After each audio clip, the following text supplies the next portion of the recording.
this model wearing curlers on the runway? And what does it have to do with Black history? Why is Whoopi Goldberg wearing a shirt on her head? And what does it have to do with Black identity? And why is Jaden Smith carrying his severed locks on the red carpet? And what does it have to do with Black culture? It's all in the book. Get your copy of AfroCentric Style, a celebration of Blackness and identity in pop culture. From author and Emmy Award-winning writer-producer Shirley Neal. Available where books are sold. Hello and welcome to American Stories. I'm Saida Pagan. Our guest today is Shirley Neal. She is an award-winning author, screenwriter, and producer. She has worked for KTTV in Los Angeles, Fox Television, the Africa Channel, and has even owned her own production company.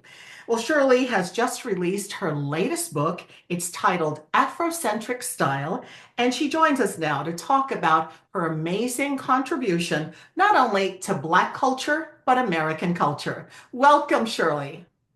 Thank you. Good to be here. Thanks for having me. Yes.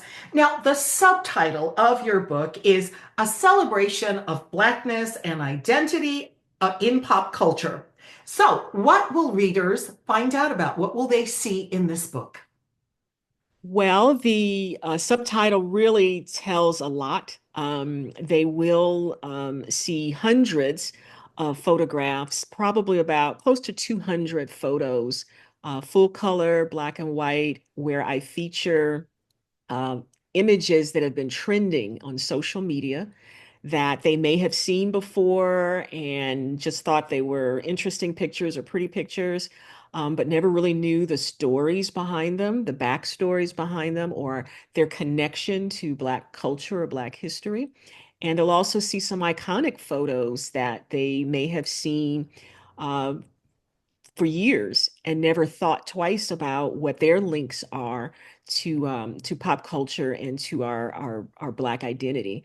So I think there's a lot there to celebrate, a lot to learn, and a lot to make readers say, "Wow, I didn't know that," or that's interesting," or "I forgot about that." But this is a good trigger for me. So there's a lot there. So, how far back in history do you go?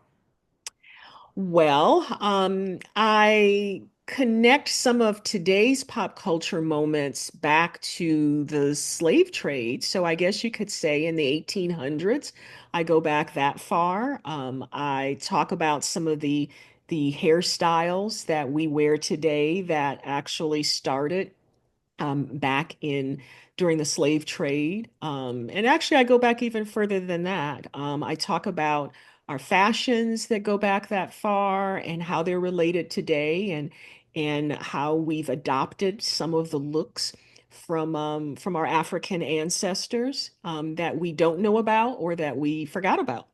So I think we can go probably into the early 1800s. I go back. Would it be safe to say then that African Americans or Africans in general are kind of like trendsetters as far as style? I mean, would that be safe to say, or what conclusions have you come to in your book? It's absolutely fair to say that, and not just in the US, but globally. One of the things that we see when we look at pop culture, and I don't want the title Afrocentric style to be misleading. It's not just about fashion, it's about hair and beauty, and it's about our culture in general. And Black culture is pop culture. It is American culture. It is world culture. So yeah, I think you'll see that Black Americans and Africans have been at the root of a lot of our hair, beauty, fashion styles, and our identity as a people. As you did your research, how did that happen? I know I've seen old movies like from the 30s and 40s, and in some of them, I mean, people are quite stylish and seem to be trendsetters even in those times. So, how did that evolve? Say, for example, after the end of slavery in the United States. How did that evolve? Because when you see these pictures of individuals, maybe in those times, they didn't have the ability to perhaps be as stylish as anyone could be today. There was not the level of equality. So how did it seem like very quickly they became trendsetters, the African Hmm. American community. I don't know if you've thought about that, but that's what I Yeah. noticed. Yeah, I don't know that I cover that to that extent, but I will say that we have been trendsetters for generations. Even when we look at, and one of the things that I love is that the Met Gala this year, they're going to be covering dandyism as their theme. And that really looks back to a style of dress that we were wearing back into the 20s and the 30s, and it's popular today. And so much that we've seen today's fashions, we can go back to, they really were setting trends back in the 20s and the 30s. So we didn't really call it trend setting, I don't think, when when we were wearing the baggy pants and the zoot suits and whatnot, and the kente cloths as robes. But I think they became more trendy when social media started came on the scene, and we started seeing celebrities wearing them and designers using them. And I think social media really plays a big role in setting these trends that were styles that we've been wearing for forever. We just started calling them trends when social media came on the scene. Now, there are so many themes. There are so many themes that you can focus in on when you're talking about Black culture. Why pop culture? What was intriguing to you? Well, pop culture is something that attracts everyone. And I wanted this book to attract a wide audience. Publishers will always tell you, narrow down who your demographic is when you're writing a book. Your book cannot appeal to everybody. Well, this one does. And my publisher is the first to say, yeah, you know what, this one does. And it's because it's pop culture. I mean, that is an area, it's fashion, it's music, it's TV, it's entertainment, it's what's trending. And that is something that appeals to every age group. And I've had people who have read the book, who have given me feedback, who are in their 80s, who have stories to tell about these pop culture moments that I highlight, to an 8-year-old girl who has an incredible story of how it changed her life just reading about pop culture, and how it she can associate it to Black identity. So it really does reach a wide audience, and I think that's just the nature of pop culture. And I want it to be able to reach a wide audience, and not just an age group, but racially. I wanted, when I have signings and book events, I'm attracting Black audiences, white audiences, kids, seniors. I want everybody to really be engaged in this, and it's pop culture that draws them in. You just mentioned an 80-year-old woman or woman in her 80s, and I'm sure she's notable, but are there other perhaps well-known individuals, or who did you interview to get this information? Well, I didn't do a lot of interviews per se just for this book. One of the things that I do is I weave a lot of my stories throughout the narrative in the book. And so throughout the book, I'll mention people I've interviewed in the past. I may mention Cicely Tyson and advice I got from her. I may mention Maya Angelou. I'll mention Oprah Winfrey. These are through conversations or interviews or interactions I've had with them over my career, but I didn't interview them per se just for the book. The book was really a lot of research that I did because of my passion for Black history and Black culture and pop culture. And also it's my kind of my story that I wanted to weave in, because I've covered so many um, uh, through my journalism efforts, I covered so many celebrities and notables through interviews that I just wanted to plug that in, but nothing was really just for this book. That's very interesting. So, did you go back and listen to the recordings that you might have done? How, that's what we should do as Yeah, journalists yeah, because it may that's come up later. exactly. And, I keep transcripts of just about everything. So it's a wealth of information that I hang on to. Some of it was just, I used author license. I tried to recall conversations with Arthur Ashe. He was as someone that hosted a TV series that I produced.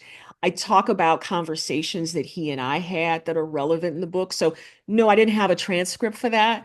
But I recalled so I have the sentiment of what he said and what our conversation was. So I do that often. But for detail, if I talk about Nichelle Nichols, if I talk about Oprah Winfrey, generally that came from a transcript from an interview that I had. And like I say, I save everything. That is so amazing. Now, let's talk about your career. It's been amazing, really. Tell us about you started out the last time I remember that we actually spent a lot of time talking was when we both worked at KTTV many decades ago. So I believe you were a young publicist, or tell me what you did at KTTV. Yeah, when I first got to KGTV, I was working in the promotions department. So I was writing TV guide listings and assisting with writing promos until I kind of worked my way up the ladder and became a senior creative director. But my passion was always producing and writing. Never really felt like I had director in my veins, but I always wanted to produce and write. And so I started pitching programs Black History Month. There was always a void for Black History Month, not even just for our local station, but for the sister stations. So I started pitching ideas that I had. Let me do the Black History Month specials for Black History Month and let's distribute them to all of our stations. And it started that way first when we were Metro Media, then when we became Fox, all of the Fox stations. So that's really kind of where I cut my teeth in producing and writing. And I had great opportunities to do that. And I worked with Dodger Baseball um, for many years, producing a lot of their pre-shows and whatnot. So I cut my teeth there in local TV. And I went from there to once I got the producing and writing bug in me, I just took off. And I started working with other production companies, running their TV divisions. And I worked with NAPI, the National Association of Television Program Executives, and started really producing live events for them. They didn't want to just have general sessions for their conventions. They wanted to put on big stage shows. So I started working with Blue Man Group and Cirque du Soleil and other major companies to be able to stage live TV. And from there, I started working with the TV Academy, producing the regional Emmy Awards. Again, still interested in live television. And I earned my first Emmy Award by producing a live event, the US Olympic Fest for Fox TV. So I was really interested in doing live production, but that didn't give me an opportunity to write. And writing was really my ultimate passion. I knew that by the time I retired, that's all I really wanted to do was write. If I'm too tired to produce, I can always write. And You have so had a fabulous career, really. Relatively speaking, you have done a lot.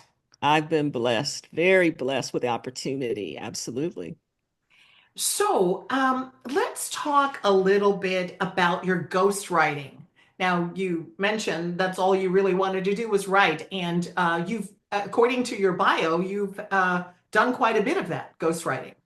I have. I knew that I wanted to author my own books. Ultimately, I thought that's something I can do at any age, in any location, wherever I am. But to get a handle on it, I didn't want to slowly move into authoring my own books. So I was attending an event where I heard about ghostwriting. And so I thought, that's a good way to get into it. I already knew how to write, but I knew very little about the publishing industry. And so I attended Cal State Long Beach, and they had the first and I think still only um, uh, accreditation for being a ghostwriter, professional ghostwriter. And of course, you don't have to be certified to be a ghostwriter, but I wanted to kind of leap over everyone. I wanted to learn everything I could about the publishing industry. I wanted to learn everything I could about writing for other people in their voice and what it takes to get an agent and how to get a book published. So through that, I was able to work with a number of notable authors who were actually good writers. They just didn't have time to write books. So I specialized mostly in memoirs, and I wrote memoirs for some very notable people.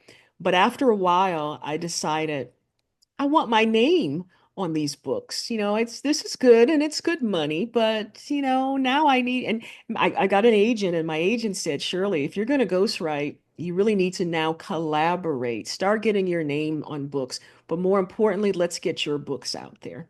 So I kind of put true ghostwriting off to the side, and now I'm collaborating and writing my own books so that I can get my name out there.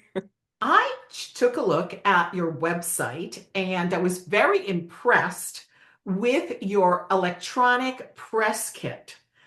You, of course, have a lot of experience as a publicist and doing promos and all of that. Tell me how you decided, or did someone design it for you? How did you go about it for your book? Well, so I have two websites. I have shirleyneal.com, which is my personal, my professional site, and then I have AfroCentricStyle.net, which is the book. My agent has a social media guru who said to me that and I designed them both, said to me, on your personal site, you need to promote your book. First thing you see, your book. Continue to promote your book. And I said, well, I have a website for my book. And he's like, why do you don't need a website for your book. You just need your own website. That's a waste of time. And I said, no, I don't believe it is. Coming from my promo background, I didn't want to put everything about my book on my professional site because I do more than write. I'm still producing. But what I do is I also created one that's strictly for the book. I can put more on there. And for people who are interested in the book as much as they are Shirley Neal, I send them to that. They can get the media kit. They can get all the information they need. They can get photos, they can see the galley, they can see press, they can see my bio, they can see everything that's related to the book. They may not care about my producing. It's important to really give the book the attention it needs and not cloud it with my other stuff going on. But of course, in my personal slash professional website, I'm always kind of tossing it back to having links that send you to the book's website. But I did design it myself because I want to be able to update it on a regular basis. And I didn't want to have to rely on someone to do that for me. So tell us what should be in an electronic press kit and why, and of course we'll talk about why it's important to have these particular features. For a book, I believe it's important to give any interested party all the information they would ask you for. They always want to see the book cover. They want to see a photo of the author. They want a synopsis. They want a synopsis that's a short one. They want a long one. They want a bio of the author that's short and one that's long because you don't know how they're going to use it. And for photos, if possible, give them more than one or update it. What I tend to do, because I don't want to see the same photo in all my press. So what I'll do is I'll place a photo, and these are links. There is a link on my book's website that says Media Kit.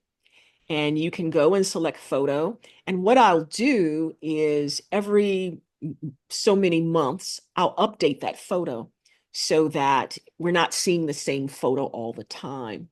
Um, I love it when people say, I want to feature you for a book signing. I want you to do an event. Can you send me and they start listing all these things they want. And I say, here's a link. Go to my website. Go to afrocentricstyle.net/media kit. It's all there. If you need something else, I'm happy to give it to you. Everyone's thrilled because it is all there. What I will do sometimes if I want a particular venue or a sponsor to have a little more, I'll send them there and I'll give them an extra photo or I'll give them something extra. But for the most part, it is so simple for anyone to be able to access. I understand from your page, from your webpage, that Afrocentric Style is just the beginning. You have another book in the works. Would you like to tell us about that one? Yeah, I have a couple in the books in the works. I'm working on a novel. But I haven't had a chance to get as far with it as I'd like, because the book tour for this and all the work that it takes to market this book is taking up a lot of my time. But I do have a novel that I hope to be able to get to publish sometime next year. Well, of course, I have to finish it this year. But also, while I've been working on this book, I've been getting good feedback from individuals. And there's a young lady, a young girl who's only 8 or 9 years old, who's given me just some incredible feedback of how this book has changed her life. She's like 8 or 9. And because of her story, it's led me to want to write a children's book for young adults, for teens, for kids. And I've always had these ideas in my head, but this little girl prompted me to want to kind of put my novel off to the side just for a minute. And so now I'm working on this book that should really reach middle school, excuse me, middle grade kids. And I think once I finish that, then I'll get back to my novel. So yeah, so there are two more books at least Yes. coming our way.